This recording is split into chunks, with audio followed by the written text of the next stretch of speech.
Hello, Sunshine. I'm Alexi LALAS, and welcome to the State of the Union podcast, where we look at the beautiful game on and off the field through the lens of red, white, and blue-colored glasses. This week, we'll be talking about MLS is back and the Sweet 16 that is upon us and happening right now. The Boer firing out there in Atlanta and what that means for Atlanta United. Angel City making the scene. We'll be talking about the octagon or the octagonal or the oct or whatever we're going to call it. We'll figure out what we're going to call this when it comes to the qualification process for the U.S. men's national team and all of CONCACAF for the next World Cup.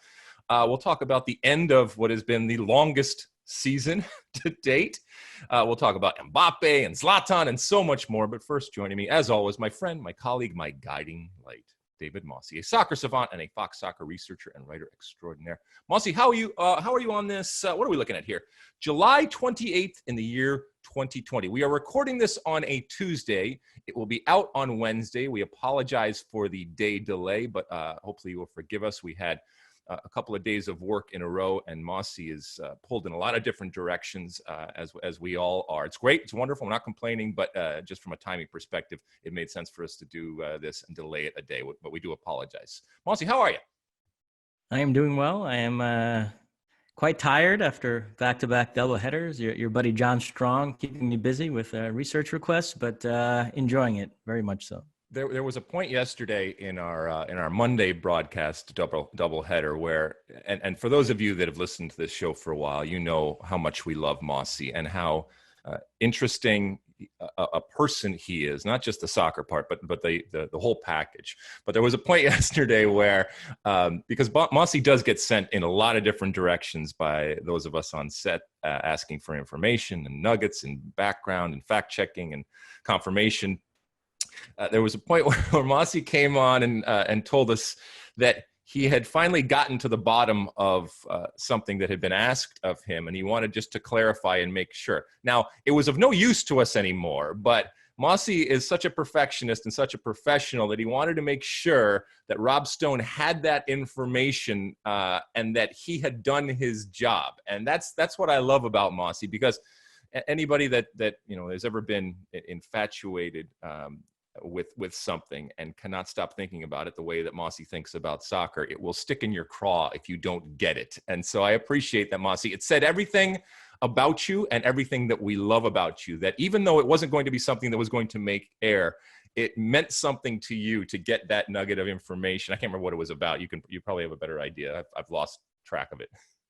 Well, and to be fair, Rob Stone did shoehorn it later on in the show. It was, where does Bob Bradley rank in all-time wins among MLS coaches? And you guys were going to have a discussion on Bradley, and I couldn't get it to Rob Stone by that point, but then he mentioned it in passing later on when discussing Bob Bradley. Yeah, I mean, look, so for those that maybe don't peek behind the curtain, obviously we have the best laid plans, and we have a show flow, and we anticipate what's going to happen. But in real time, you have to be able to adjust, and inevitably, as you're doing the show, something that you didn't anticipate or you didn't think was going to be important comes up, and that's where Mosse and all researchers come into play and are so important. And for the most part, 99.9% of the time, we're able to get it, and then a lot of it makes air. Some of it doesn't make air. But this is the dance that we are doing on a daily basis. And whether it's Rob Stone dealing with the stuff that he is writing, even in real time, and then reading off of the prompter, or John Strong in game or before game, or if something has happened in the game, or if it's Mosse being much more proactive and feeding us information and nuggets. We cannot do what we do without you, and a lot of the people that are behind the scenes make us look much better than we actually are. So thank you, Mosse, for doing that. Mosse, what have you been up to this past week? Watching anything interesting?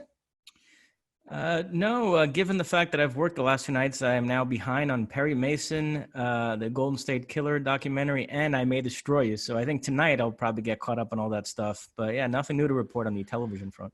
So I don't know if you grew up watching it, but the Unsolved Mysteries show is back. It used to, back in the day when I was watching it and it was on regular television with Robert Stack and that kind of stuff. It was kind of a supernatural type of thing, and it dealt with a lot of UFOs and that kind of stuff. Well, it's back in the form of Netflix, same brand, and I've been watching that, and I've just binged through the entire. I think it's 6 episodes that they have right now, and there still is a little supernatural type of thing, but they deal with one case each and every episode, so it's a full hour, and that is what has consumed me over this past week. That's what I've been watching. Yes, Mosse. Actually, now that I think about it, I did bang out all 3 episodes of, I believe it's called Fear City. It's a Netflix documentary about the history of the mafia. Yes, I'm in the middle of that too. So that is something new to report. I did watch that a couple nights ago.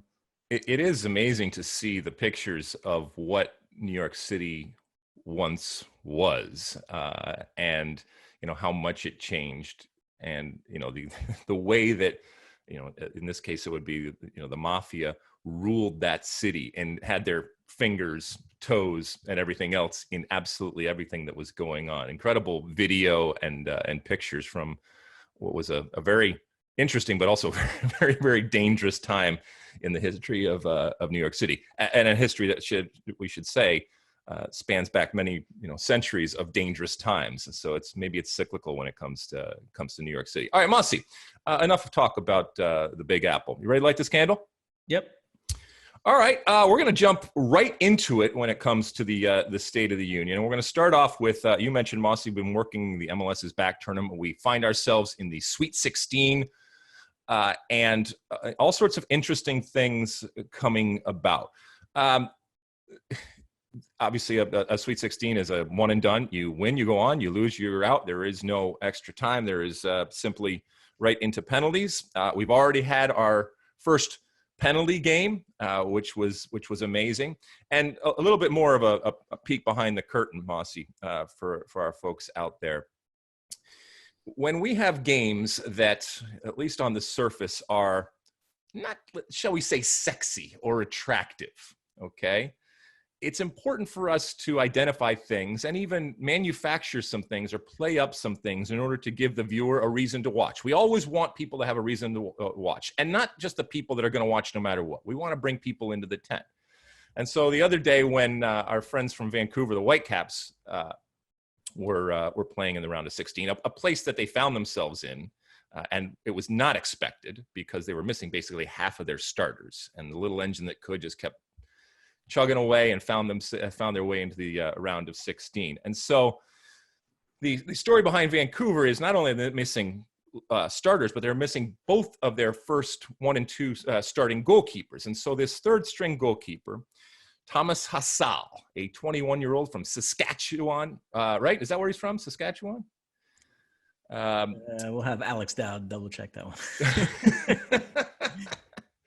one. So a 21-year-old from Saskatchewan, and by way of the Whitecaps Academy, gets the start, was not scheduled to play, and proceeds to have what we all had hoped for and what we kind of built up before the game, a blinder, making saves and keeping his team in this game that they are not supposed to win.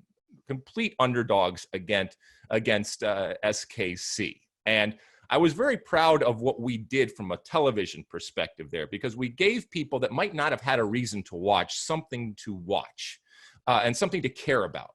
And, ultimately it went to penalties, like I said. Ultimately, Tim Melia, the goalkeeper for SKC, ended up saving a lot. And from a goalkeeper's perspective, actually did his job. But it was still an interesting story, a wonderful story. It made a game that on the surface wouldn't have been that attractive or interesting that much more interesting. What did you think about that game and the other games that we did and that have happened so far?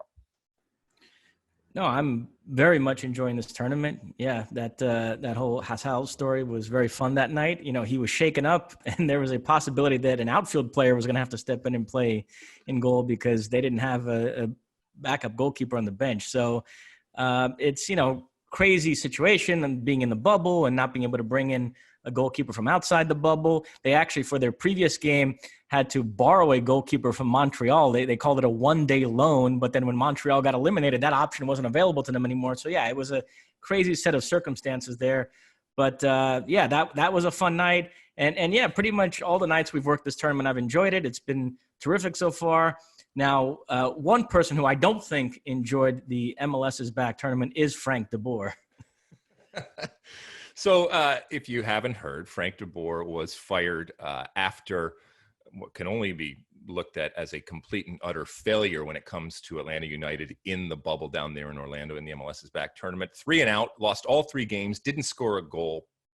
And if the powers that be over there, Atlanta, ever needed a reason to make a change, he basically just dropped it in their lap. And now this brought up the conversation because we talk to coaches and we talk to players, and we've doing it on Zoom almost every single day in preparation for the games that are coming the following day. And I've asked all of the players and coaches, in particular the coaches, about how much or little credence we should give the performances in this bubble. And is it this anomaly? Is it this aberration? And is it unfair for us to judge teams? Now, I want to be very clear. I don't think that the firing of Frank de Boer, was in a direct response to what happened in the bubble, but it certainly didn't help. Okay. I think it just confirmed what the leadership over there at Atlanta suspected. And that was that it was not heading in the right direction. And if you are a big team, it does not matter if you are playing in an MLS Cup final, if you are playing in a preseason game, or if you are playing in a bubble in Orlando. You are representing Atlanta, and you are representing this big, bold, arrogant type of super club mentality. And so it does matter what happens. And when you know what, the bed, which is what they did, that's not a good look. But I also don't think that this was ever looked at as the right fit. And this is where it gets into a really interesting, I guess, philosophical type of conversation. Atlanta United came on very, very strong and incredibly successful. All they have known is success. Everything that they have touched has turned to gold, on and off the field, let's be honest. But a lot of it was predicated and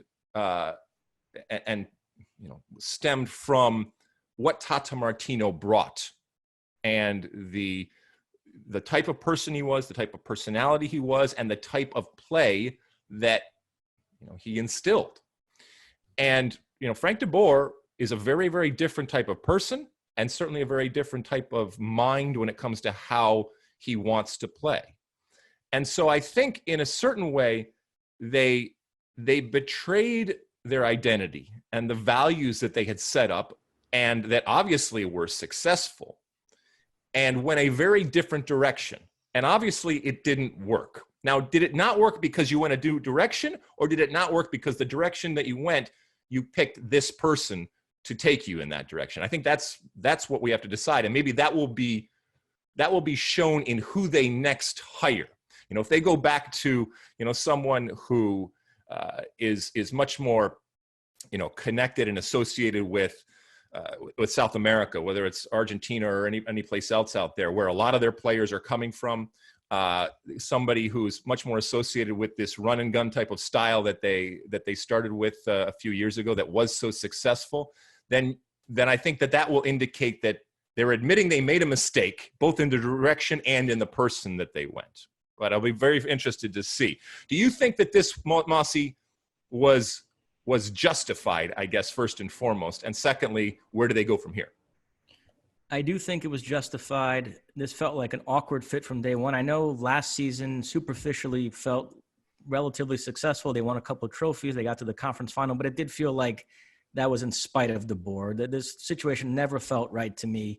And it is interesting that de Boer and Schelotto were hired around the same time. And I remember us saying in the podcast that it felt like those two hires should have been flipped. Mm-hmm. That if you're Atlanta United and you're trying to preserve some continuity after Tata Martino, you should have gone for somebody like Schelotto. While Frank de Boer seemed to fit the Galaxy's identity a little bit more, and he would have been well suited to coach Zlatan as an Ajax legend. Zlatan played for Ajax. He probably would have respected him. But instead, these teams went the way they went, and de Boer gets sacked, and Schelotto, it kind of feels like, is headed in that direction too. Frankly, I'm wondering if either one of these guys are cut out for MLS and whether they could succeed with any team and in this league. And maybe the larger question is that perhaps Tata Martino was an outlier, but MLS is so unique that generally you are better off going with somebody that has an understanding of this league, the Porters, the Vannies, the Schmetzers, the Arenas, the Bradleys, and rather than taking a chance on an outsider, a big name foreign manager. I don't know. Did you buy that? Do you think that's still true of this league now here in season 25? Wait, say that again. I want to make sure I understand this correctly. MLS is so unique that rather than taking a chance on an outsider like a Frank de Boer, who doesn't really have much of an understanding of the league, you are better off going with a safer choice. It does seem to be the Porters, the Vannies, the Schmetzers, the Bradleys, the Arenas that have the greater success in this league. Is that fair? Or, and Tata Martino was perhaps an outlier rather than the path to be followed. I do feel that he was an outlier in that he is special, in that he has the ability to adjust. I think he came in, took a look at the landscape and understood exactly what it was, and maybe more importantly, what it wasn't. So, no, I don't think that. Are you hedging your bets, getting somebody with experience that understands the landscape because he or she has been through it? Yeah, of course you are.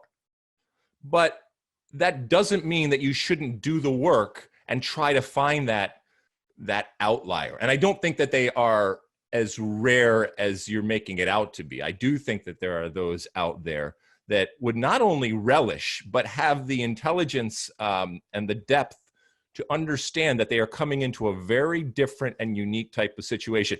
For example, Jaap Stam, okay, look, jury's still out. We don't know, and it's a very small sample size. But at least we saw within this tournament an ability to adjust and be flexible and not whine about what MLS is or what MLS isn't, and to recognize, while I may have wanted to do this, and maybe ideally I want to do this, I can't necessarily do that. And it became very, very pragmatic, and he ended up getting some results. We'll see how long that lasts. But that's a quality and that's a trait that I don't think is simply, that either you have it or you don't.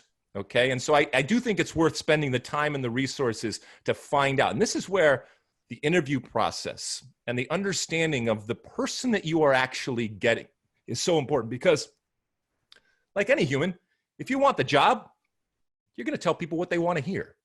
And you got to be able to cut through all that BS when you are assessing a candidate and understand what the core and the essence is of the coach that you are getting.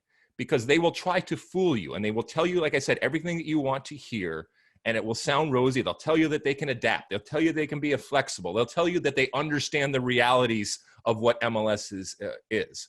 And a lot of times they don't. Either they haven't done the work, or they just completely misjudge actually how much the difference is when it comes to what's going on with MLS. So the test cases for my theory, and the guys that I suppose could disprove my theory right now, Matias Almeida, who has shown some positive signs with San Jose. You've got, as you mentioned, Jaap Stam. You've got Ronnie Dela.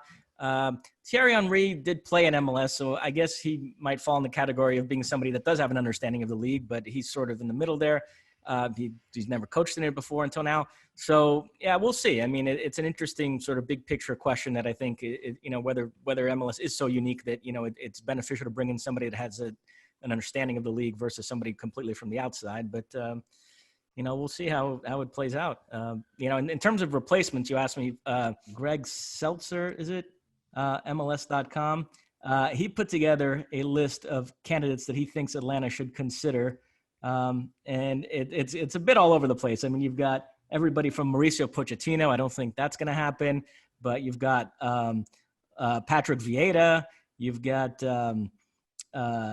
he even threw in Dom Tarrant, who I guess has emerged as, from what I read, as the favorite for the Flamengo job, replacing Jorge Jesus. So if Atlanta wanted to go that way, they better hurry up because he's about to get another job. So it's a 10-man list. People can check it out. Pretty interesting, and it's kind of all over the place. It runs the gamut from guys, as you mentioned, that would have sort of an understanding of Latin America and a connection there, and then other names that are sort of more outside the box than that, but.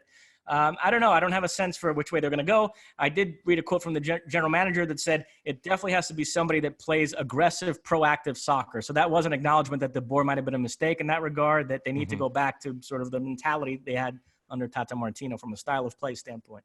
Yeah, I don't know what they are going to go with, but ultimately, like any coaching hire, it's about getting somebody in there that's going to win. And had Frank de Boer continued to win and win at the rate of a Tata Martino, it would have been really interesting to see if how much the way that they play really mattered, as opposed to the actual results and the poor results when it comes to Frank de Boer, and at least from the outside, the perceived problems that he may have had with players in that locker room. All right, Mosse, when we look at the quarterfinals here, we already got some that are set up. As we said, we still got some games to happen tonight. Philadelphia versus Sporting KC. We mentioned Sporting KC went on after the penalty kicks against Vancouver and young Thomas Hasal. So Philly Sporting, I don't know what's going to happen there. Those are two very evenly matched teams. We got NYCFC that completely demolished Toronto FC. Toronto FC looked like they were already on the flight back to the Great White North. They looked disinterested in the entire proceedings there. And NYCFC just pressed them, won the ball, and there was only one team on the field ultimately when it comes to Toronto FC. And it's disappointing because I think Toronto FC is much, much better than they showed. Any thoughts on that game before we look at the other stuff? Yeah, to be fair to Toronto, bad break with Akinola getting injured, Josie not being fit, so they had to play without a center forward. Pozuelo was employed in a false nine role. But yeah, I was texting with Ian Joy about this game. He is doing well, by the way, on the East Coast. Very excited about this performance. You felt like NYCFC are back.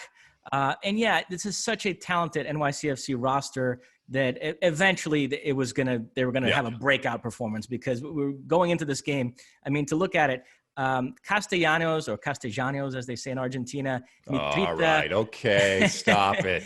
None of Castellanos, Morales, Mitrita, or Eber had scored an MLS goal yet this season, which is crazy. And three of those guys, Castellanos, Morales, and those two scored in that game. Medina scored for the second straight game. Eber came on late and hit the crossbar. So some of their best players are kind of snapping out of it and maybe rediscovering their form, which I think was going to happen eventually, because that is such a talented team. And I think still they're poised for very good things this season. So, yeah, it was nice to see them put forth a performance like that, deserved winners over Toronto. And now they will face either Portland or Cincinnati. And with all apologies to Cincinnati and Jaap Stam, I'm hoping it's Portland, because I think I've been very impressed with Portland in this tournament, and I think NYCFC Portland would be a terrific quarterfinal matchup. As you said, we're taping this on a Tuesday morning. That game is tonight, so by the time you hear this podcast, we'll know who the winner was in that one. But I am hoping that it's Portland. It's gonna be Portland. It's gonna be Portland. Famous last words, right? So then it'll be Portland, NYCFC. We already have the other matchup on the other side with Orlando and LAFC. Orlando, the darlings of this tournament, obviously in their backyard. Orlando, not a team we necessarily have associated with any type of success over the years since their beginning. And so they are using this to at least attempt to redefine who they are. And this gets back to, are you really what you are in the bubble, in the Brigadoon type of experience? Or is this producing a false representation? And just underneath that magical bubble, things are falling for you. And then when that bubble bursts, you're going to be sent back to reality, like Cinderella, with the and drop your shoe, and that's it. By midnight, the pumpkin, all that kind of stuff, and then you return to the lowly type of team that you are. Is Orlando for real for you, Mosse? Grant Wall had a great tweet. He said that Orlando are giving off a Russia 2018 vibe. And it is interesting that even without fans and in what's ostensibly a training complex, not really a stadium, there still is kind of a home fieldish host team kind of vibe around Orlando that they might be feeding off of and benefiting from. And yeah, I mean, Oscar Pareja doing a great job. They're playing very well. Now, it's a tall order in this next match against LAFC, because, I mean, we can transition to that. I mean, that was the performance of the tournament. So far, they hammered Seattle 4-1. It should have been worse than that. They were actually incredibly wasteful in that game. And listen, we don't have to go down the rabbit hole again about arguing the merits of a playoff system versus the way they do things in Europe and the supporter shield winner or the MLS Cup winner who has a better claim to having been the best team in the league. All credit to Seattle. They won MLS Cup fair and square. But I'm sorry, LAFC are the best team in MLS. And to the extent that MLS has like a big, bad Bayern Munich, Juventus type team, I think it is LAFC, and they confirmed that again last night. I mean, that was a real like statement, flex the muscles performance. Oh my goodness, it was wonderful. They were wonderful, and I will say that Seattle had no answers, and they kept just literally playing right into their hands by trying to play out of the back with both personnel and a strategy that they couldn't handle. I'm talking about Seattle. Seattle couldn't handle what they were trying to do from a technical perspective or a tactical perspective, and played right into their hands. The amount of balls that were won in advantageous positions and easy balls, and just careless turnovers trying to play out of the back and mistakes was absolutely ridiculous. And that stubbornness of Brian Schmetzer and company was really something to see. And it was comprehensive from start to finish. Like you mentioned, LAFC could have scored a bunch of goals.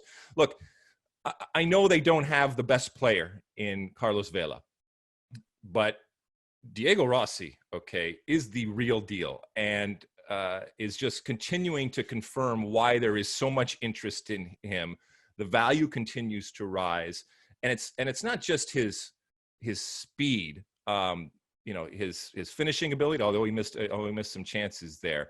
I mean, he is right now worth the price of admission, kind of like Vela. I know the dynamic changes when you get Vela back in there, but I had said before about the difference between a team that is like Orlando, that hasn't traditionally been good in the regular season, and then all of a sudden is good in the bubble. And I don't give them the benefit of the doubt, because it could just be an anomaly. But a team like LAFC that has been good in the regular season in normal times, and now has been able to translate it, by the way, without their quote unquote best player in Carlos Vela. I mean, that is the mark of greatness. That is the mark of greatness in terms of the individuals that they have, in terms of the coach that they have in Bob Bradley. And that greatness was on display in that 90 minutes against Seattle. It wasn't a perfect performance. It never is. But if you want to put something in a time capsule and say, look, this was when we were on and we recognized the weaknesses, and we went right at their weaknesses and we capitalized, and then the individual brilliance and magic of some of the players that they have, it was a special performance from Bob Bradley and LAFC. And I was thinking about this last night. And look, I'm not comparing LAFC to Pep Guardiola's Barcelona teams, but I am going to compare them in this sense. It was always amazing to me that with Barcelona in those years, you had the greatest player in the world, maybe the greatest player of all time in Messi, and he felt like the icing on the cake. It wasn't like the team was built around him. They had this great team otherwise. Case in point, you had 7 or 8 players on that team that started for Spain when they won the World Cup in 2010. So you had this foundation of being a great team anyway, and then you were plopping Messi on top of it. And I kind of feel the same way about LAFC. It's not like they're built around Vela. They have a great team otherwise, and then you're plopping the best player in the league on top of it. So it just makes for a frightening combination. But I will say that, part of the way that we look at Orlando is we're so unaccustomed to seeing them in a positive light. And now here in this bubble, they are this wonderful shining light right now. If Orlando somehow figures out a way to beat LAFC with what we have just said about what LAFC is right now, even without Carlos Vela, I mean, that would be something. And that would start to change my mind a little bit, depending on how they did it. But certainly if they were able to get through the likes of LAFC, that is a tall order. The final quarterfinal matchup is to be determined. We mentioned San Jose, which is, and I know you want to talk about Matias Almeida, as you should, because it is chaos theory with him. I mean, it is a beautiful mess every single time his team takes the field. I know he kind of wants that, but I'm not sure he even knows what to expect when his team takes the field. And I love it. As I've said before, we talk so much about identity and philosophy and style of play, and so much of it is BS. And now we see someone who actually says, this is how we're going to play. We're going to man mark one-on-one all over the field, okay? We're going to press you all over the field. We're going to find the possession. We're going to figure out a way to score. We're going to substitute on 34-year-old, 35-year-old. So we're going to then figure out a way to end the game and score goals. It is madness in the most beautiful sense. And I'm here for it, and I love it. They went through against Real Salt Lake, and they were the better team. Even within that madness, they were the better team. And they're going to face the winner of Columbus and the Loons over there with Minnesota. So I guess, first off, your thoughts on San Jose. Yeah, I mean, the Wando thing is so interesting, how he's now late in his career carving out this niche as this super sub. He's now scored in 3 straight games coming off the bench. He's almost like the Mariano Rivera, the closer they bring in to ice these games. And yeah, they've been a fun team to watch in this tournament.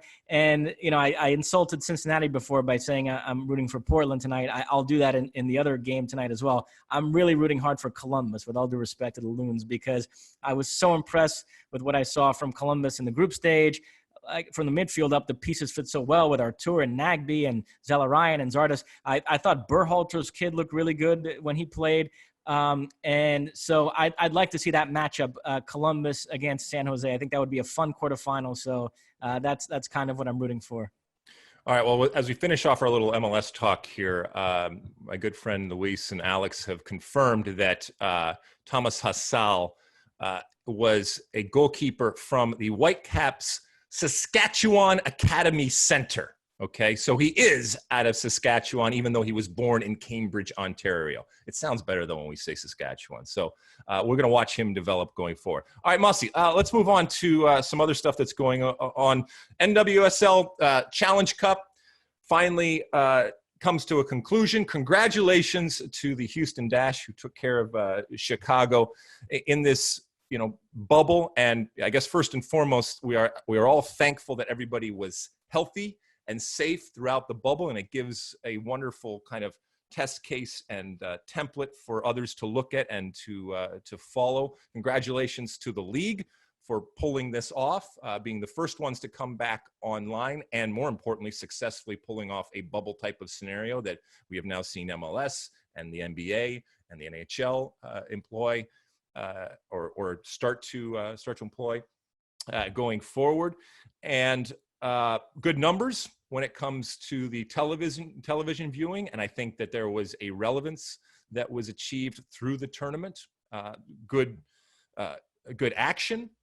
Congratulations to Rachel Daly for winning the golden boot. And I just think, all in all, this has to be viewed as a success, not just because of the bubble and the safety issues and coming out of that unscathed, but also, you know, like I said, being relevant, you know, making a point there and being the center of attention at different times and furthering it. And one of the things that I think they did very, very well is synergy and recognize that they had this window of opportunity. So much so that they announced their expansion team within this window, which I think was really, really smart. And I'm talking about Angel City FC. Here in my hometown, we are getting an NWSL team, which is wonderful for Los Angeles. I think it's also wonderful for the league, obviously the market size and the importance of Los Angeles. Now, you know, this is, you know, we talk about LAFC and the amount of ownership and owners that team has. This is rivalry in terms of the amount of owners. And whether you're talking about big name Hollywood stars like Natalie Portman, whether you're talking about big name athletes like Serena Williams, whether you're talking about big name soccer stars in Mia Hamm and Julie Foudy and so much more. The list goes on and on and on. And it is, you know, certainly predominantly female owned and majority female owned when it comes to the ownership group. But ultimately, they're going to, you know, establish this brand, and it doesn't matter who the owner is or the owners are. It's got to be successful, which means they have to put a good product on the field. They have not decided yet on the actual name, but I'll tell you what, I like Angel City FC if you're going to do it. I mean, I think you can do some great branding when it comes to the to the stuff when it for any type of team, and I think that sounds good. I don't think that they're going to change it. I hope that they don't change it, but regardless, this is good news, and this is not just good news for women's soccer or for the Women's Soccer League. This is good news for soccer, especially in the city that we live in here in Los Angeles. Anything to add, Mosse, before we move on from NWSL? No, I mean, I'm the guy always banging the drum that for the long-term growth of women's soccer, the club side of it really needs to get bigger. And so I echo everything you said. This was a massive success. I was very impressed by the television ratings. So there's definitely an appetite for this, and it's good stuff happening with women's soccer in this country. All right, let's move on now to other good stuff or potential good stuff. We have not known, because of the pandemic, what qualifying for the next World Cup is going to look like when it comes to the men's side and 2022 in Qatar. We now, after CONCACAF came out with publicly yesterday, which would have been on Monday, and announced that we now have what is going to happen. We know traditionally it's been basically the hex. There's been some preliminary stuff, and then the hex, which is the final 6 teams, and then the top 3 automatically qualify, and then there's a potential for a 4th. So basically, CONCACAF, the region in which we play, has 3.5, shall we say, opportunities to qualify for a men's World Cup. We now learn that it's actually going to come down to the octagon. From a U.S. perspective, because we're already through, that's when we are next going to see Greg Berhalter and company in a qualifying type of situation. Won't happen until the middle of next year, but it's going to involve 8 teams as opposed to 6 teams, which obviously means home and away. In the previous hex, you had 10 games. In this situation, you're actually going to have 14 games. I hope I have explained that correctly. There's a whole lot that happens before that, but from a U.S. perspective, okay, we go right to the octagon or the octagonal or the oct or whatever you want to call it. What are we calling it, Mosse? Yeah, octagonal, I think makes sense. All right, the octagonal, hexagonal. Let's just call it the oct. The oct, all right, is coming, and it's coming next year. It's 8 teams. Do you think we've always said that in these strange times, it's not about being fair. It's basically just doing the best you possibly can with the crap situation. Is this actually an improvement, or is this just the best you could possibly have done with the crap situation? Yeah, I'm still trying to process this, to be honest. I thought the whole point, given the pandemic and the loss of FIFA dates, was going to be less games, less travel, right, less convoluted. And in comparing the previous system to this one, it's not apparent to me that's the case, that this is any simpler. And it feels like they've added made it more complicated and confusing. Yeah, it feels like they've added more games and more travel. It strikes me that they just used this pandemic as an excuse to address what was the major criticism of the other system, was that it was exclusionary, because what they were going to do is the top 6 ranked teams from CONCACAF on the FIFA rankings were going to compete in the hex, and then teams 7 through 35 are going to compete amongst each other, and that was going to spit out one team that would then face the 4th place finisher in the hex in a 2-legged playoff, and then the winner of that would go to the intercontinental playoff against a team from another federation. So in other words, if you were in one of those teams 7 through 35, you had no direct path to the World Cup. Your best case scenario was going to be ending up in that intercontinental playoff. So people felt like that was kind of exclusionary. And what they've done here is they've connected things a bit more. You still have the top 5 ranked teams go directly into the octagonal, and the other 30 teams compete against each other first. But then you spit out 3 teams that will then join the 5 in that final 8. So a country like Canada, which isn't in that top 5, but they know if they get through the first 2 rounds, they at least then get to join the big boy table, if you will, and compete against the U.S. and Mexico. And if they finish in the top 3 of the octagonal, they can qualify directly for the World Cup. So a country like that, I guess, is celebrating this because, the whole thing feels more connected. And I will say, I bring up Canada. To me, the emergence of Canada from a neutral standpoint is the most interesting story in CONCACAF right now, with guys like Alphonso Davies and Jonathan David, and even we're seeing this MLS back term with guys like Richie Larea. And so the prospect of Canada getting into that octagonal and getting 2 U.S.-Canada games, 2 Mexico-Canada games, that to me is a positive. Plus, we preserve 2 U.S.-Mexico games, which some of the other formats that were being tossed around as possibilities in the last few weeks wouldn't have necessarily included that. So from that standpoint, just from getting more fun games standpoint as a neutral, I think this is a positive and potentially better than what they had planned before. Okay, so from a U.S. perspective, now with 14 games instead of 10 games, the cynics out there, especially with what happened in the previous cycle, will say that this gives the U.S. 14 opportunities to screw this up. Now, the believers out there and the dreamers and the romantics out there will say, you know what, this gives us 14 opportunities and 4 more opportunities to actually get back to where we belong, which is at the World Cup. Look, and notwithstanding what happened in the previous cycle, qualifying for a World Cup from the U.S. should be an expectation, okay? And even in this scenario, and maybe more so in this scenario, it should be an expectation. The business behind U.S.-Mexico is real, and this, as you said, preserves that U.S.-Mexico, those 2 games, those home and away games. Where the U.S. decides to play that game is really going to be interesting. Even in normal times it would, but in this situation it's going to be interesting. My good friend Stu Holden, we were talking about this last night on air, and he was bringing up the fact that while these games are now scheduled in that they are written in, who knows, first off, if they're going to happen. We don't know what the future will bring. Secondly, if they are happening, how do we deal with the travel situation?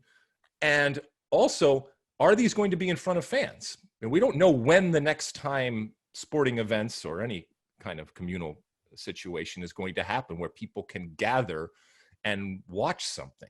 So is that going to change it? Are there going to be CONCACAF bubbles in the future? I think everything's on the table. I think that CONCACAF kind of had to do something, but let's be honest, they are just hoping that this happens, and you got to be fluid and you got to be flexible going forward. But at least we have something. If you're Greg Berhalter right now, you know that the next time your team is going to play is next summer, or it is scheduled to play. Who knows what U.S. Soccer does, but is scheduled to play a meaningful game not next summer, next March, right, Mosse? Yeah, March of 21 will be the CONCACAF Nations League semifinals and finals. So the U.S. will have competitive matches there. But that will be in the U.S., I think, and that also could possibly lead to a final that has U.S. Mexico's, which would be the best case scenario from a CONCACAF perspective. But it's if you're a national team coach right now, it must be very strange. And then we haven't even dealt with the fact that especially if you're Greg Berhalter, you got a lot of players that are playing around the world and in different places. And are they going to want to, or are they even going to be allowed to get on planes and fly wherever it is, either for a friendly or for a competitive situation? So there's still a lot of questions and a lot of what ifs when it comes to a situation like this. But at least CONCACAF has said this is going to happen. It does shape up that if this all happens to be a hell of a summer of soccer next year, with both Gold Cup and Copa America and all sorts of stuff in between and before and after. So the potential for a lot of soccer exists. What that soccer ultimately looks like in terms of the packaging might be different, but hopefully at least a referee blows a whistle and there are actual games. And this will be my last comment on this. I've said it before on this podcast, but I'll reiterate it. None of us like the idea of a winter World Cup, but boy, did that turn out to be a godsend and having those extra months to play with here, because now the Intercontinental Playoff isn't scheduled until the summer of 2022. So they were able to take advantage of that to get all of qualifying done. All right. Well, listen, we've gone long, and this has been a long segment, but we wanted to get all of this in the first segment. We're going to take a little break right now, and when we come back, we'll be doing some world wrap-up. We'll be talking about the EPL and Serie A and Mbappe and Zlatan and some different things out there. So stay tuned. All right, moving on. Okay, we're back. Let's do some world wrap up here, Mosse. The longest season in history is finally over when it comes to the EPL. Congratulations again. Oh my God, when do we stop congratulating them? Congratulations, Liverpool, again on your title. But the next season is weeks away and right around the corner. So get whatever rest you can possibly get, and then you'll be right back at it. As is always the case when we're dealing with leagues that have promotion relegation, not just the title winners and the people that are at the top, but also the people at the bottom or coming into leagues are very, very important. So give us a little primer on what happened when it came to promotion relegation. Alexi, do you remember the very first Premier League game after the restart? Aston Villa, Sheffield United. There was a goal line technology apocalypse. Yes, Sheffield yes, United I do. Scored a goal. The ball clearly crossed the line. It wasn't given, so it ended up being 0-0. That mistake kept Aston Villa in the Premier League. They stay up. Bournemouth, Watford, and Norwich are the three teams that go down. In terms of promotion, we know Leeds and West Brom are the automatic promoted teams. West Brom, I send a congratulations note to our good friend Mark Young, who's a big Bag East fan. And now the playoff is going on to determine who that third promoted team will be. Fulham is taking on Cardiff, and then Swansea-Brentford is the other matchup. So one of those four teams will be that third promoted team into the Premier League next season. The other big point of intrigue in the last day was the top four race. Chelsea ended up beating Wolves. United beat Leicester. So United finished third, Chelsea fourth. Those two teams go to the Champions League. Leicester, who spent virtually this entire campaign in the top four, they drop out. They finish fifth. Leicester and Tottenham go to the Europa League. And then there's one Europa League berth still to be determined. We have the FA Cup final coming up Saturday, August 1st, Chelsea against Arsenal, rematch of last season's Europa League final. If Chelsea were to win that game, then Wolves get the last Europa League spot. If Arsenal were to win the FA Cup final, they go to Europa League. There's been some debate amongst Arsenal fans. Do we even want to go to Europa League next season? I say absolutely yes. You want that other path to the Champions League because top four could be absolutely brutal next season with Chelsea and United in the ascendancy, and obviously Liverpool and City being as good as they are. So I'm sorry. To me, it's not even a debate. It doesn't take that much effort to get through the Europa League group stage. You can play the kids there. You don't really have to think about it until February, March. And by then you kind of have an idea of where you are in the league. And it could end up being that the Europa League is your better path and where the basket that you put your eggs in. And so I don't know why you would dismiss that path to begin with. I think if you're Arsenal, you do want to win that game, not just because it'd be nice to win the FA Cup, but also you do want to be in the Europa League next season. That's my take on that. I don't know. Well, any other big picture overall impressions of the Premier League here? I mean, the whole Europa League thing, yes, playing in Europe is important, but I just think that it has been the Europa League has just been maligned and continues to be, either by players or coaches and fans, that is it just that you're trying to manufacture excitement and energy either internally for the people that you're around, or maybe more importantly for your fan base? You say that it's important from an imaging standpoint, or from a recruiting standpoint, or just, I mean, why is it important to you, Mosse? Because the Europa League winner gets a Champions League berth. Ultimately, what you're trying to do is get back into the Champions League. And so what I'm saying is, if you're Arsenal, you'd like to have two cracks at it next season, either by finishing in the top four of the Premier League or winning the Europa League. I know there are Arsenal fans that say, well, if we're not in the Europa League and we don't have to expend energy in those games, it would increase our chances of finishing in the top four in the Premier League. But I'd rather give yourself those two different paths to qualifying for the Champions League. That's my point. So to me, it's a no-brainer. That makes sense. That makes sense. Although, and maybe it's just the hubris of Arsenal. Maybe if I'm Arsenal, I'm saying, well, but of course we'll finish in the top four. I mean, we're Arsenal. We'll figure out a way. And that would be quite the hubris considering they haven't done it. I understand that, but that's the whole point, is that they still think that they are something that they are not. Before we move on from the Premier League, I do want to address something here. Okay, all right. Yes, there's a Mosse rant coming. Okay, lay it on ready me. for this. They hand out 2 Player of the Year awards in the Premier League each season. One is voted on by the players, and one voted on by the media. And the media one was announced late last week. It's the Football Writers Association Player of the Year award, and it went to Liverpool captain Jordan Henderson. Let me say this about that. Jordan Henderson is an excellent player, very important to Liverpool's success. He's also a wonderful human being. He's done exemplary work during this pandemic.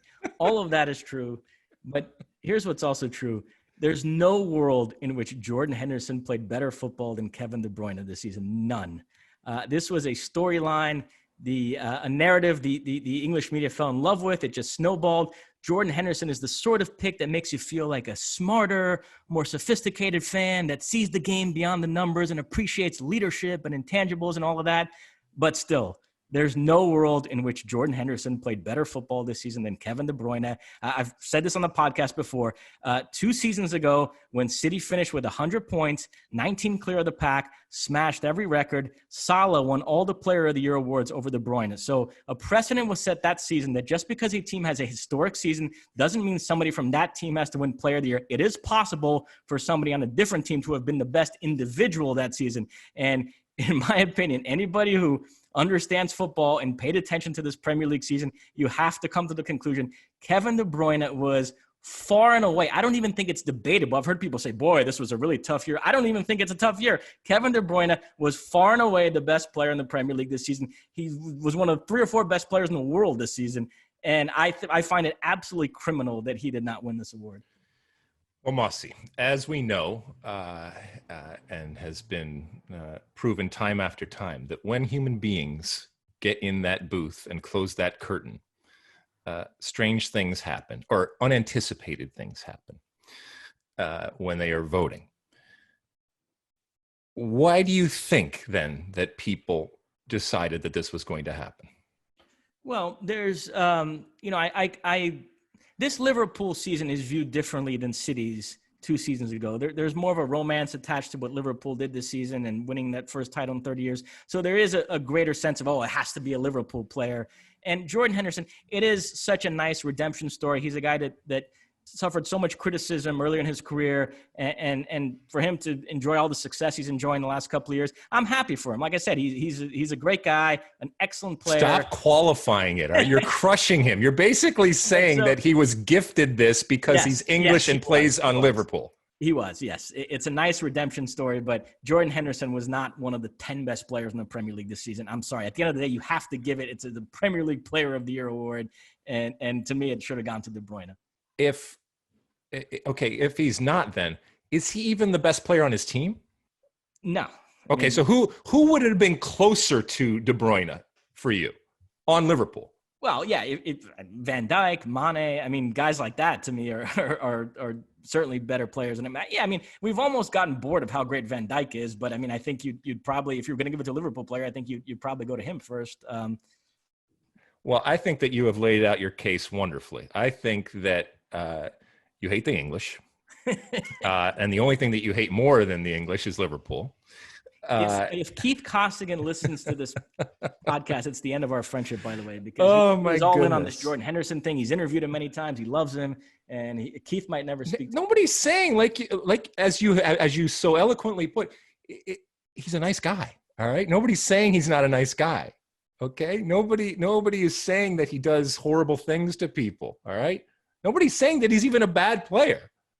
You're just saying that in no way, shape, or form on any planet, including Earth, does he deserve to be named the best player over someone like Kevin De Bruyne. Okay, I think you've made your point very, very clear. I happen to agree with you, but I'm always fascinated by the way that the mind works and how people think. And, you mentioned the romance of what Liverpool is and how that comes into play, and nationality and all the different things that come into play, because these are humans that are deciding this. And that's what makes it fun, I guess. All right, what else, Mosse? What else are we looking at here? Well, let's transition to Serie A, which is the last of the top European leagues that isn't over yet, but it is over as far as the title race because Juventus, last time out, clinched their 9th straight Serie A title,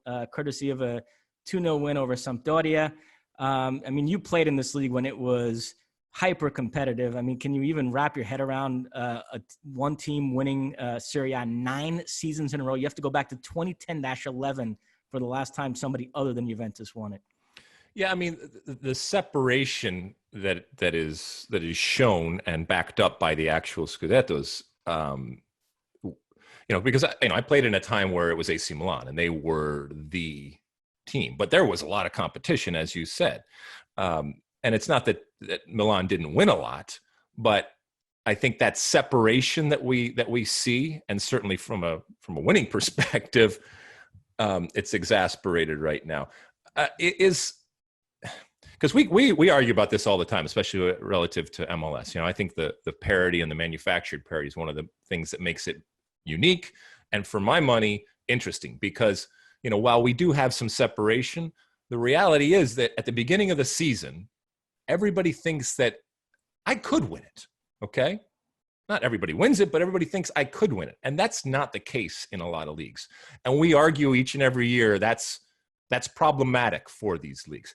Is it really problematic? Is it holding, when we're talking about Serie A right now, is it holding Serie A back that Juve is doing this? Is it holding the Bundesliga back that Bayern Munich is doing that? Is it holding La Liga back that Barcelona and Real Madrid are constantly there?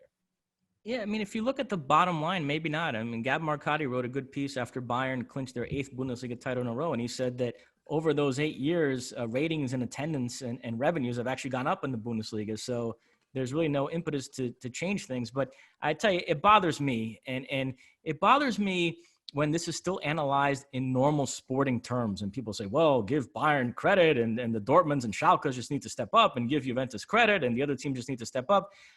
I'm sorry, but this is not normal, okay? Bayern Munich had a team in the 70s with Beckenbauer and Gerd Muller and Paul Breitner that was good enough to win 3 straight European Cups, and that team didn't achieve this level of domestic dominance. Juventus have had some great teams over the years in the 80s with Platini and Boniek and Scirea and Cabrini and Gentile and Tardelli, and in the 90s with Del Piero and Zidane. Those teams didn't achieve this level of domestic dominance. This is not normal. This is a combination of factors, the financial gaps widening, these super clubs figuring out a way to monetize their brands, and also the mentality of players.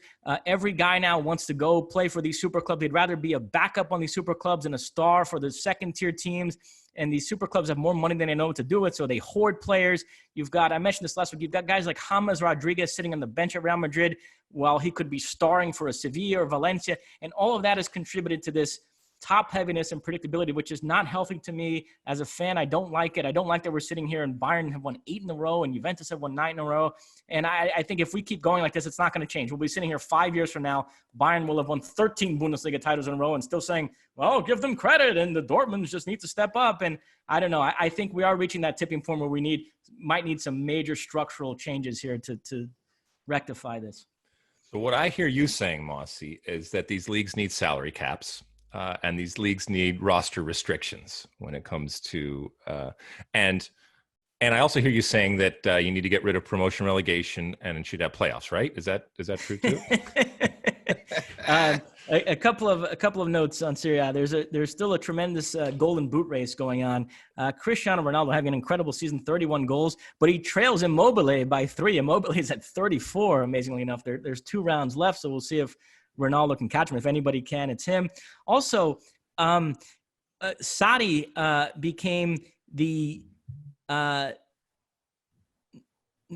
straight Italian manager to win Serie A. I had to do the math quickly in my head. Allegri won it with AC Milan in 2011. Then it was Conte 3 in a row with Juventus, then Allegri 5 in a row with Juventus, and now Maurizio Sarri wins it. You have to go all the way back to the 09-010 season when Mourinho won it with Inter Milan for a foreign manager. And it is interesting. And then Italians have also gone to England and had great success there. Ancelotti won the Premier League in 2010, Mancini in 2012, then Ranieri 2016, Conti 2017. So that is one thing that Italians can take pride in, that I think right now they are the most relevant nation in terms of managers. And they look at the Premier League and they say, okay, well, you have to bring in the Peps and the Klopps and the Mourinhos and the Pochettinos, while, we still have Italian managers winning Serie A, and they extract some sort of pride out of that. I know coaching, big theme on this podcast, because I talked about that with MLS and bringing in guys that actually understand the league. Do you have any, do you think that is something Italians should take pride in, or no, who cares where the manager's from? But I saw that stat trumpeted a lot in Italian newspapers the last few days. No, I think that Italians should take pride that there is a international recognition and respect for what an Italian manager can bring. And I guess that is based broadly on the fact, first and foremost, that he is Italian and therefore has, whether it's true or not, there's the perception that he has a greater understanding of how the game works, based on history and based on culture and all that. And look, the amount of Italian managers, and as you mentioned, the exports of Italian managers that have gone on to had success. That is that's a good thing. I think that is something that Italian soccer, not just Serie A, but just Italian soccer, can be proud of, and certainly should celebrate. When it comes to the coach of Juventus, though, you just throw out the ball, evidently, and you win the Scudetto. I mean, because they can change managers, but the results still stay the same. And to be fair, that happened with Bayern Munich too. But Zlatan, okay, he's still playing over there, right? I mean, very interesting. Because you were talking about Ronaldo, who continues to win wherever he goes. He can have criticism from people, but ultimately he won in England. He won Portugal. He won in England. He won in Spain, obviously, and has won in Italy. And Zlatan also has won many of the places that he has been. And while he didn't necessarily win Scudetto with AC Milan in this latest return to Italy, I mean, he has made an impact. And age means nothing when it comes to Zlatan in terms of his impact on the field and how important he is to whatever team he plays. So where do you think he ends up? How do you think, because he's just on year-to-year type of contracts evidently right now. Yeah, he's 38. I don't think he's going to move again now. I think he re-signs with AC Milan. As you mentioned, he played well there. He has a good relationship with Pioli. It's interesting that both Zlatan and Donnarumma are Mino Raiola clients, and Milan are also dealing with the Donnarumma situation. So I read Mino Raiola had something of a summit with Zlatan and Donnarumma to kind of map out the strategy for both those players. But I think with Zlatan, it's going to result in him re-signing with AC Milan. I don't think at 38 he's now going to make another move in his career. But Milan are very interesting right now. We talked about the Italian managers, and I think it really influenced the analysis of this Pioli-Rangnick situation. For those of you that don't know, AC Milan began the season with a new manager, a guy named Marco Giampaolo, and he was a disaster. They sacked him in October. They brought in Stefano Pioli, who's this veteran Italian manager, and he was doing an okay job, but nothing special up until like March. Like when Serie A shut down, Milan was still in 8th place and trudging along towards a disappointing season. And he still felt like kind of an interim guy, and the expectation was they were going to bring somebody else in. And the guy they identified was Ralf Rangnick, who we know because he's over the last decade, he's been the architect of RB Leipzig's rise. Yep. He's bounced back and forth between being their manager and their sporting director. And so it's been like the worst kept secret in Italian football the last few months that Milan were going to hire Rangnick at the end of the season. But lo and behold, after the restart, they went in this incredible run under Pioli. They've been absolutely lights out. Now, that happens sometimes. It's sort of liberating when a manager knows he's not going to be around anymore, and then the team ends up playing well. 99 times out of 100, the team still follows through with the change they were planning to make. Instead, in this case, Milan made a U-turn. They announced, we're not hiring Rangnick. We're going to stick with Pioli. They gave him a 2-year contract. And this was applauded in the Italian media. Pioli had become something of the underdog in this story, and people feel like he really earned the job. And there was also something of, he's an Italian manager getting the nod over a foreign guy who's never been in Serie A. So I think that played a part in it as well. But then there's the Roy Smith side of it, who feels like, boy, this club's been kind of bumbling around for the last decade. They need fresh, bold, new ideas. Rangnick would have provided that. And to chuck all that away because, Pioli had a nice 10-game run, it feels very like short-sighted. and Roy Smith's disappointed they pulled the plug on the Rangnick thing. And now you read Gab Marcotti wrote a really good column when he kind of presented both sides. And he says that Rangnick maybe wanted too much power. You know, it's one thing. He's been a successful sporting director and he's been a successful manager, but he wanted to do both those jobs at the same time. And he wanted complete control over everything. And Milan weren't. That's sort of a Sir Alex Ferguson, Arsene Wenger model that's becoming increasingly passé now. In most clubs, they want to have a sporting director and a manager in place and not have one guy have managed the club and have total control over transfers. So there might have been an issue there too, and maybe the Rangnick thing wasn't such a done deal. But in any event, this Milan situation was very fascinating to follow. It results in Pioli staying in the job. He gets a 2-year contract. He had a very good relationship with Zlatan, so I think that increases the possibility of Zlatan re-signing there. And we'll see what becomes of Rangnick and where AC Milan go from here. Well, whether it's Rangnick or whether it's Sir Alex or anybody else, in the age of the sporting director, technical director, I mean, there's a million different names. If you can amass that power, and if you have enough leverage to get that, you have to get it. Because the way I look at it in terms of the org chart, I don't think it does you any good to have one of those sporting director, technical director, whatever you want to call it, positions filled if that person is not overseeing the actual coach. And if you're a coach manager, you don't want anybody overseeing what you're doing. You don't want anybody telling you. And as a matter of fact, you want to be able to tell others what is happening. But so I completely get why managers would want to try to coalesce that power and not have to deal with somebody over him. I do think, as you mentioned, I do think this is short-sighted. Okay, because I do think that whether it's players, coaches, well, as human beings, when the circumstances are changed and you are now free because of the fact that you're out, I do think that you behave differently. And the fact is that he wasn't able to do it when the real pressure was on, the normal type of pressure. And it was only after it was alleviated and it was clear that they were going in a different direction that the real team or the real coach actually showed up. But once again, it's an Orlando bubble. And it's not sustainable because now you have the security of that two-year deal. And I worry that it's just going to return. And look, even if none of that had happened, I still think it's an inspired and interesting hire and something that really would have benefited them. All right, let's finish it up here when it comes to Europe. One of the great players in Europe, Mbappe, unfortunately injured. It's obviously a crushing blow to PSG, but also just to soccer fans who just love to see him. And we know that France was an outlier to a certain extent where they just shut down their entire season. And, we can argue about whether that was right or wrong, but inevitably what it did was give teams a whole lot of time off and an opportunity to get rusty. In this case, he was injured in the cup final as they get ready to return to play in the Champions League. Is this really bad for PSG, or can they overcome it? It's not like they don't have other players.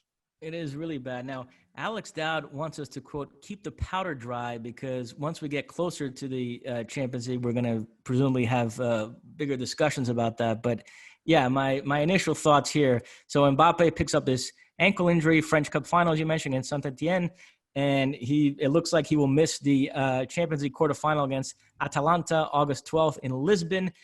Keep in mind, Di Maria is suspended for that game, and Cavani is no longer around because he did not his contract ran out at the end of the season. He did not sign that extension that some players are signing so they can play the Champions League for their current clubs. So this is, to me, a terrible development for them because this will also trigger some bad habits in Neymar. Neymar is at his best when he trusts his teammates, when he plays within the team. If he takes the field that day with this hero complex of, oh, these guys aren't around, so I got to do everything, I think you might be seeing one of those irritating Neymar performances where every time he gets the ball, he tries to make the perfect pass or dribble through 2 or 3 players and gives the ball away all the time. So this is really trending in Atalanta's favor. They were already the team that's going to be sharper because of Serie A going as late as it is and Ligue 1 being shut down. I know PSG have played some friendlies, and they have these two cup finals, the one against Saint Etienne and that they've already played, and then they have one against Lyon now coming up. But still, I mean, this was already kind of looking like Atalanta had the advantage here, and now you take Mbappe off the field too. So, I mean, I dare to say Atalanta are clear favorites in this matchup August 12th if Mbappe is indeed out. All right, before we move on, just remind everybody of the dates when it comes to Champions League, because Mbappe's out, last I read, 3 weeks or so, and that puts him into the zone of missing the return of Champions League in the bubble in Portugal, if I'm not mistaken, right? Correct. Yeah, you still have 4 round of 16 second legs to be played August 7th and August 8th. Those will be played at the venues that they were originally scheduled. That's Manchester City looking to finish off Real Madrid, Bayern Munich putting Alex Dow's Chelsea out of their misery. You've got Juventus looking to overturn a 1-0 deficit against Lyon. And then you've got Barcelona-Napoli, which was 1-1 in Italy, and now they go back to Camp Nou. And then once 4 teams advance out of that, to join with the 4 that have already advanced to the quarterfinals, the 8 teams will then go to Lisbon, and then the quarterfinals are August 12th through the 15th. And then everything from that point forward is one-off games in Lisbon, culminating with the August 23rd final at Benfica Stadium, the Stadio da Luz. Wow. All right. Well, we'll see how much or little it does affect PSG. All right. Anything else, Mosse, when it comes to the World wrap-up? No, that's it. Okay, we're going to take another quick little break, and when we come back, we'll be answering your questions in our Ask Alexi segment, so don't go away. All right, moving on. Okay, we're back. It's that time of the pod when we answer your questions, or we deal with your comments and your concerns. You use that hashtag Ask Alexi or Ask Mosse. We get a lot of Ask Mosse now when it comes to the social media platforms out there, whether it's on Twitter or Instagram or anywhere else. Send us through using those hashtags, and we pick 3 out as we did this week. Mosse, what do people want to know this week? First up, at AMGooner10, do you think Pulisic has some animosity towards Lampard for not playing him often in the beginning of the season, or do you think his mostly late season success healed the wound? I don't think that he has animosity because I don't think that he is built that way. I think he is growing. I think he's growing as a player and obviously as a young man. And inevitably, you're going to be changed by the circumstances and the things that you go through. I don't think that there's animosity. I do love his penchant for using, these moments as motivation, and time again. Either it's because of a coaching choice or it's because of injury or whatever it ends up being. When he comes back, he tends to come back, and whatever it is, he uses it to fuel his performances. And so, I don't think that there are wounds to be healed or anything like that. I think if you look at this year for Christian Pulisic, I think it has to be viewed as a success, an overwhelming success. I think you can probably make an argument in terms of the way that we, and when I say not just U.S. soccer fans, but I think we as soccer fans all over the world now look at Pulisic has been enhanced by his performances. And I think he has made a case as being not just a starter, but an integral and vital component going forward to the team doing well, in that when he's been on the field, he's performed. When he's been off the field, there has been this idea that the team needs him on the field in order to perform. So, that's a long answer to your question there, AM Gooner 10. But no, I don't think that there's any animosity. No player likes to be sat. No player likes to not be in the starting lineup. But that's not real animosity. If this is a constant and a continual type of thing that happens, then maybe he'll get angry. But come next year, there's going to be more competition, and so that's a good thing. It's a good thing for Christian Pulisic, and it's a good thing for Chelsea. I've had this lingering sense all season that, all things being equal, Lampard's natural inclination is to not start him. Now, he's not stubborn about it. If Pulisic is outperforming the players he's competing with for minutes, he does get in the lineup. But when it enters that realm of you could go either way with it, he generally doesn't get the benefit of the doubt, which has been a tad frustrating at times. I will say on Pulisic, that play he made against Liverpool to set up the Tammy Abraham goal. I know U.S. fans get accused sometimes of like overreacting to things and blowing it out of proportion. I'm sorry, there's no blowing that play out of proportion. That was incredible. I was on the phone with my dad that same day, and we were struggling to remember the last time a Brazilian made a play like that in a game of that magnitude. I mean, that was a special, special moment. There are not many players in the world against a team like Liverpool that can do that, to slice and dice. At first look, I thought that with Trent Alexander, the ball just sort of deflected kindly into his path, and there might have been a little bit of an element of luck on that last one. And then you see the replay from the other end, and you said, no, he nutmegged him, and that was the best dribble out of the whole sequence. That was mind-blowing. Yeah, it was wonderful to see, especially in this day and age where so few players have the courage or the talent to take players on, and multiple players on. And if you got a guy that's able to do that, obviously you draw players and it opens up things for everybody else. And that's what Christian Pulisic is doing on a consistent basis. All right, what's next? At the Smiths, 1986, you'll like this question. What happened to Nagbe? Can he get back in the U.S. men's national team? All right, so those that don't know, Darlington Nagbe, who I have said is the most talented American soccer player playing today, he, for whatever reason, and it's personal reasons, and he is, he's not clearly articulated it, but obviously he does not want to play for the national team right now, the U.S. men's national team. And as I said, it has nothing to do with, the kicking of the ball. I think it has to do with his family and, the time and the commitment that it takes to play for a national team. And look, I don't want anybody playing for the national team that doesn't want to be there. You have to want to be there. Okay. Does this mean that he can't play for the national team? No. He could either have a change of heart, or he could have his mind changed. And that's why we talked a little bit last week about, the selling of the program that I think, whether it's Greg Berhalter or Brian McBride or Ernie Stewart, have to do for all players, including somebody as important, as I think can be as important as a Darlington Nagbe. Once again, not begging, okay, but laying it out. So yes, he can get back into the national team, but it has to stem from him. It has to come from him. He has to want it, which would mean he would have had an incredible change of heart. And I'm not sure that it's as easy as it sounds, because he's already had plenty of opportunities to have that change of heart, and nothing has changed. And obviously there's plenty of love. So it's not a question of whether he would find a positive environment there. But, everybody has to make their own decisions. And in a certain way, I respect the fact that this is how he feels, and he's sticking with it. But I think you do yourself a disservice and your country a disservice as a national team coach if you completely shut the door. Once again, don't waste valuable time and resources begging somebody to do it if they don't want to. And they have to meet you halfway. So Darlington Nagbe, I think, also has to say, this is something that while in the past I didn't want to do, now I have a feeling that I want to do this. And I'm not sure that we're anywhere closer to having him be in that position. Mosse. And we'll end on this.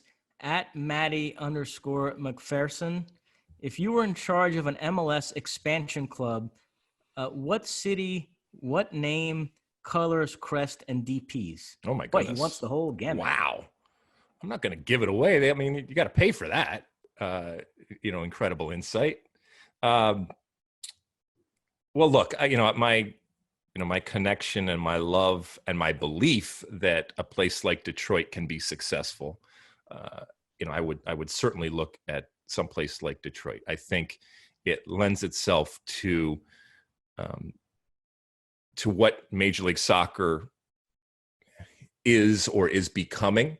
Whether it's the proximity and the rivalry possibilities when it comes to Detroit, whether it's the market and what it is and how attractive that would be, not just in market, but as, the footprint for Major League Soccer, the soccer community and the culture that exists there. I think it would be something that people would gravitate to.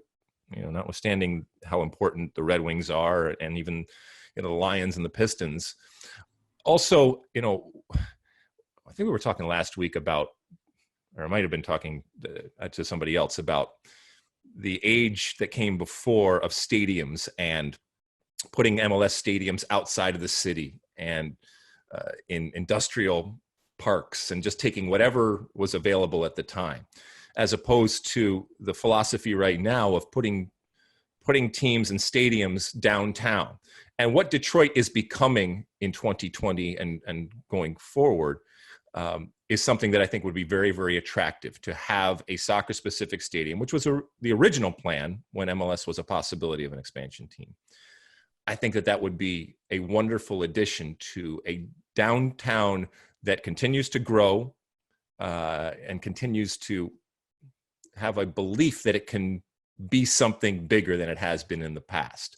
So all of those different things. Like, I'm not giving you, I don't know what designated players or anything like that. As far as the branding, obviously we have Detroit City FC. I would love to see a scenario where the good, and there is plenty of good that someone like Detroit City FC has done in a limited form and in a obviously much smaller form, can be used and utilized and harnessed to make an even bigger version of that going forward, because I think it can be something that is very, very attractive to the changing world we live in and the changing Detroit that exists right now. So that for me would be wonderful to see. And no, I wouldn't have an FC. I would make sure that the branding was something that was different, that was unique, that paid homage to the great city of Detroit and to the wonderful people there, and ultimately was something that was special, that not only the people of Detroit got into, but everybody around looked at it and said, hey, that's cool. Maybe it's not my team and maybe I'm not there, but I can look at that and I can say that is something that I would want to be a part of if I was in a place like Detroit. We got more. Did we talk about Charlotte FC last week? We talked about Charlotte FC, right?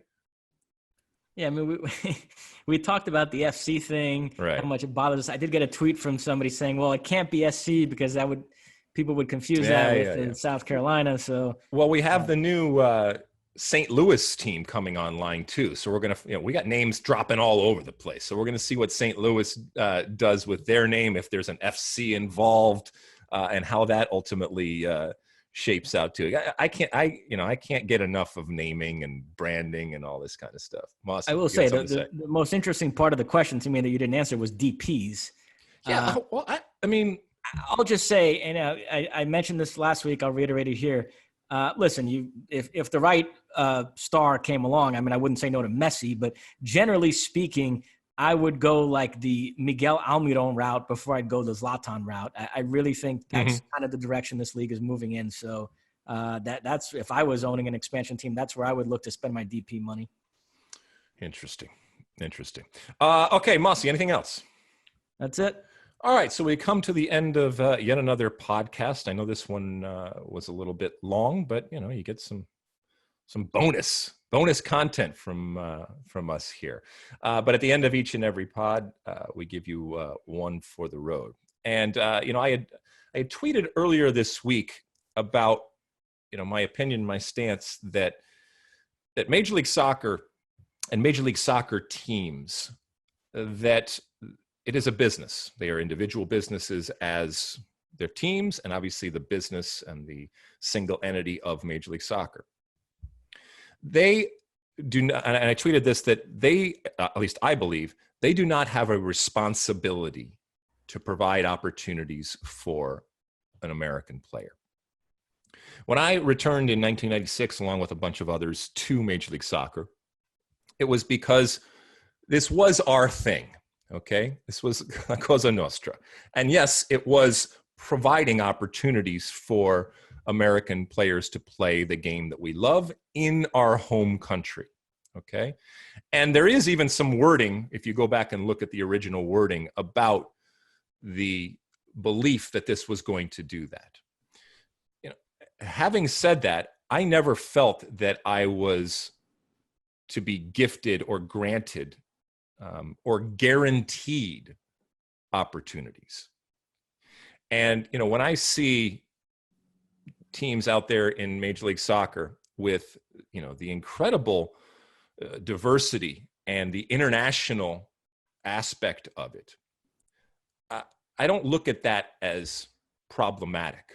So much so that I don't even think there should be restrictions. And I've said this before, if an MLS team believes that for their customer, that the best thing for their business is to have a product that is all international players, they should be allowed to do that.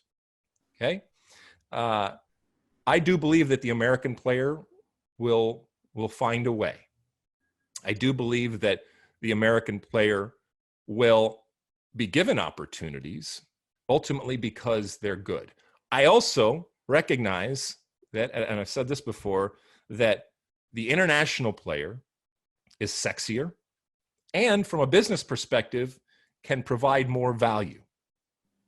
But ultimately, I think as these teams continue to grow and they continue to mine the world for talent, that American players, their value will increase.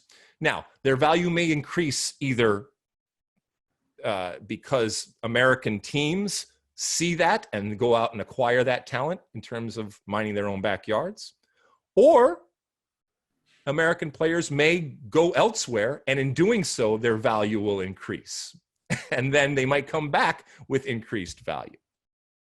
I know a lot of people disagree with me, and they believe that the entire premise of having, in this case, it's a North American league, but for our purposes, if I'm talking about American players, which I am one, that if it's not about creating opportunity for American players, then fundamentally you are missing out on something.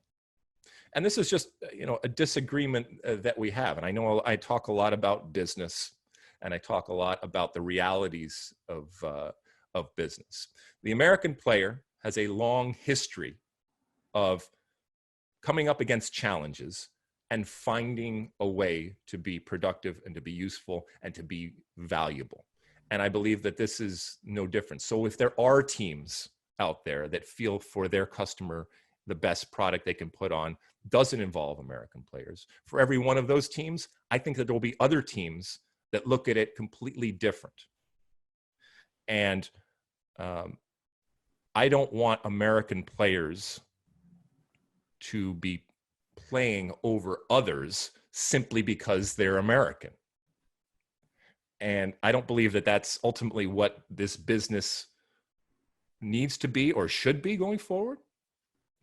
And as I said before, in no way does that mean that I don't support the American player, but I just believe that they will find a way. American player will find a way. They have in the past, and they will continue to do so. And I don't think necessarily that it ultimately ends up hurting the national team. MLS is very important for the national team.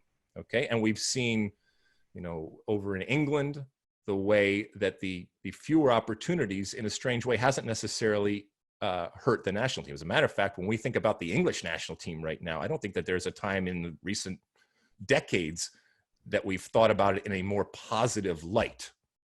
So the development of American players as it relates to the national team isn't necessarily hurt. So, this is an evolving concept, and this is something that continues to grow and to change when it comes to the responsibilities of American leagues, whether it's MLS or any other league for that matter, the responsibilities of teams as they have, we were talking earlier about a potential team in Detroit. When a team comes online, what is the responsibility that you have to your community? What is the responsibility that you have to create a pathway to connect with your local player? How much or little of a responsibility? Do teams even have a responsibility to develop young talent in their market? I also argue that if a team doesn't want to have an academy and doesn't want to have youth development, they should be allowed to do that. If they just want to go out on the market and buy the best players, be that international players or other American players, if that's what they feel is appropriate, they should be allowed to do that. And people disagree with me, and I'm sure people are listening right now saying that you're wrong, and they disagree. And that's that's okay. That's wonderful. Actually, I enjoy that, and I look forward to having these types of discussions. But when we end these pods, and I talk about one for the road, I think of how the sport has changed, our country has changed. Obviously, this league that I was part of from the start in 1996 has changed, and maybe to a certain extent, I've changed. And I talked earlier in the pod about my different experiences both on and off the field, and you can't help but be changed. You can't help but gain new perspectives and new realities to what soccer is, the business of soccer off the field and the business of soccer on the field. And you know what? I'll continue to change and I'll continue to evolve. Mosse, anything before we head out? That's it. All right, we will talk to you again next week. As always, please send us those questions using the hashtag #AskAlexi and #AskMosse. Check us out on Twitter and send it to us on Instagram and all that. Please rate and subscribe and review and download. We appreciate and we thank you so much for all of your years now of patronage. And we look forward to continuing to give you future episodes of the State of the Union. And we will be back again next week. Again, apologies for the 24-hour delay. It could not be helped, but we gave you a little extra here because of that. We will be back again recording next Monday and out next Tuesday, back on our normal schedule. All right, we will see you again next week. And as always, size the day. You like that clip? Well, my State of the Union podcast drops every week. Subscribe now on Apple Podcasts, Spotify, or wherever you get your podcasts.